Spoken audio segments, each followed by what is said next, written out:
माझी मैत्रीण. मैत्री ही जगातली सगळ्यात गोड नाती असतात असं आपण नेहमी ऐकतो. पण मुलगा आणि मुलगी यांच्यातली मैत्री ही अनेकदा लोकांना समजत नाही. कुणाला वाटते यात प्रेम आहे, कुणाला वाटते हे अशक्य आहे, तर कुणाला वाटते ही खरी आणि शुद्ध नाती असतात.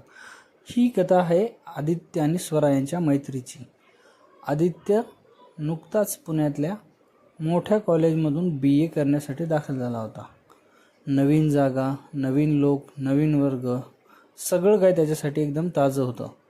पहिल्याच दिवशी तो कॉलेजला उशिरा पोहोचला. वर्गात त्याच्या जागा जवळजवळ भरल्या होत्या. तो दाराशी थोडा गोंधळलेला उभा असतानाच एका मुलीने हात धरून इशारा केला, "इथे ये, ही जागा रिकामी आहे." ती होती स्वरा. गोल चेहरा, मोठे डोळे आणि सतत हसतमुख असलेली मुलगी. "धन्यवाद," असं म्हणत आदित्य तिच्या शेजारी बसला. त्या दिवसापासून त्यांची ओळख सुरू झाली आणि काही दिवसातच आदित्य आणि स्वरांमध्ये छान मैत्री जमली. दोघंही एकत्र ग्रुप डिस्कशन करत असत, एकत्र प्रोजेक्ट करत, कॅन्टीनमध्येही नेहमी एकत्र बसून चहा घ्यायचे. स्वराला अभ्यासात खूप गती होती तर आदित्यला लेखनाची आवड होती. दोघे एकमेकांना सतत मदत करायचे. क्लासमधले मित्र चिडवायला लागले, "अरे, हे दोघं तर एकदम कपलच दिसत आहेत." तेव्हा स्वरा हसत म्हणायची, "अहो, आम्ही फक्त मित्र आहोत, खरे मित्र." आदित्य हसून म्हणायचा, "हो, खरी मैत्री असली की बाकी लेबलची गरज नसते." पण जसं जसं दिवस गेले तसं तसं लोकांना बोलण्याचा परिणाम आदित्यवर पण जाणवू लागला. कदाचित मला स्वरावर प्रेम तर नाही ना, असं त्याच्या मनात उमटायला लागलं. तो तिच्याकडे वेगळ्या नजरेने पाहायला लागला. स्वरा मात्र नेहमीसारखीच वागत होती, निरागस, मनमोकळी. एके दिवशी त्याने धाडस करून विचारलं की, "स्वरा, लोक सतत म्हणतात की आपण कपल आहोत. तुला काय बरं वाटतं याबद्दल?" तर स्वरा हसून म्हणाली, "मला त्यांचं काही वाटत नाही. लोक काहीही बोलतात. आपली खरी नाती आपल्याला माहिती आहेत." आदित्य थोडा निराश झाला, पण त्याला उमगलं की स्वरा खरंच त्याची खरी मैत्रीण आहे. नंतर कॉलेज संपलं. स्वरा बँकिंगच्या नोकरीसाठी तयारी करू लागली. आदित्यने पत्रकारितेचे शिक्षण सुरू केलं. त्यांचे मार्ग मोकळे झाले. पण नातं कायम होतं. फोनवर बोलणं, मेसेजेस, अधूनमधून भेट, सगळं काही सुरू होतं. एकदा स्वराला मुंबईसाठी नोकरीला जावं लागलं. आदित्य पुण्यात होता. अंतर वाढलं, विश्वास घट्ट राहिला. स्वराच्या घरचे तिला लग्नासाठी मुलगा बघू लागले.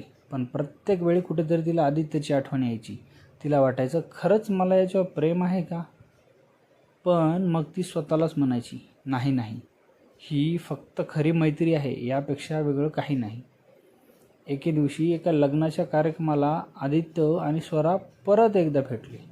लोक पुन्हा कुजबुजले की हे दोघे अजूनही एकत्र आहेत, नक्की काहीतरी आहे यांच्यात. पण त्यांना हे ऐकून हसू आलं, कारण त्यांचं नातं इतकं पारदर्शक होतं की त्यात शंका नव्हती. काही महिन्यांनी आदित्यच्या आयुष्यात खूप मोठं वादळ आलं. त्याच्या वडिलांचं निधन अचानक झालं. घरात खूप जबाबदाऱ्या आल्या. तो मानसिकदृष्ट्या खूप खचला होता. त्यावेळी सर्वात आधी धावून आली ती त्याच्यासाठी स्वरा. ती म्हणाली, "तू एकटा नाहीस, मी आहे तुझ्यासोबत." असं म्हणत तिने त्याला आधार दिला. ती स्वतःच्या नोकरीतून वेळ काढून त्याच्या आईला भेटायला येत असत. त्याच्या बहिणीला अभ्यासात मदत करत होती. त्या दिवसात आदित्यला जाणवलं की खरी मैत्री म्हणजे संकटात आपल्यासोबत उभं राहणं होय. हळूहळू आदित्य पुन्हा सावरला. पत्रकारितेत त्याचं नाव होऊ लागलं. लेख, मुलाखती, कार्यक्रम, तो पुढे जाऊ लागला. स्वराही बँकेत अधिकारी झाली. दोघेही आपापल्या मार्गावर प्रगती करत होते. पण एक गोष्ट कायम होती, त्यांची मैत्री. वाढत्या जबाबदाऱ्यांमध्ये, बदलत्या शहरांमध्येही एक फोन, एक भेट, एक आधार, हे नातं टिकून होतं. एकदा आदित्यने स्वराला विचारलं, "स्वरा, तुला कधीच नाही वाटलं का की आपलं नातं काही वेगळं असावं?" तेव्हा स्वरा शांतपणे म्हणाली, "आदित्य, प्रेमाचं नातं खूप सुंदर असतं, पण आपलं जे आहे ते त्याहूनही मोठं आहे. आपण एकमेकांचे खरे मित्र आहोत. प्रेमिक वेगळं होऊ शकतात, पण खरी मैत्रीण आयुष्यभर सोबत राहते." त्या क्षणी आदित्यच्या डोळ्यात पाणी आलं. त्याला उमगलं की खरी मैत्रीण म्हणजे प्रेमापेक्षा उंच नातं असतं. आज अनेक वर्षांनीही आदित्य आणि स्वरा अजूनही जिवलग मित्र आहेत.